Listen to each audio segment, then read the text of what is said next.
శ్రీ గురుభ్యో నమ. శ్రీ శంకర భగవత్పాద విరచిత శివానందలహరి 37వ శ్లోకము.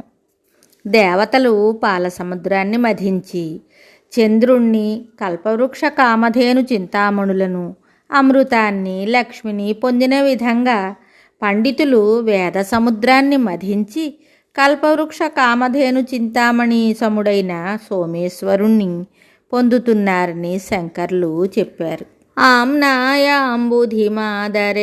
సుమనస్సంఘాసముద్యన్మనో మంధానం దృఢభక్తిరజ్జు సహితం కృత్వా మధిత్వా తతః సోమం కల్పతరుం సుపర్వసురభిం చింతామణిం ధీమతాం నిత్యానందసుధాం నిరంతరరమా సౌభాగ్యమాతన్వతే.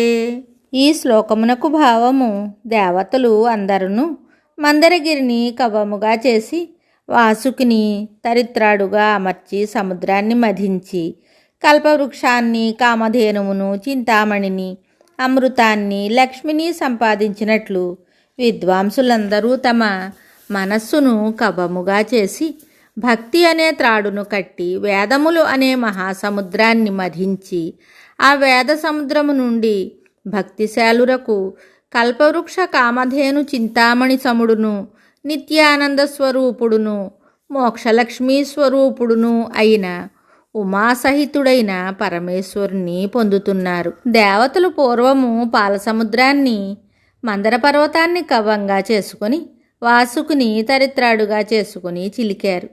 వారికి చంద్రుడు, కల్పవృక్షము, కామధేనువు, చింతామణి, బుద్ధికి ఇష్టమైన అమృతము, లక్ష్మి లభించింది. అలాగే ఇప్పుడు బుద్ధి, వివేకం గల పండితులు వేదాలు అనే మహాసముద్రాన్ని తమ మనస్సును కవముగాను, అచంచలమైన భక్తిని త్రాడుగాను చేసుకుని మధించారు.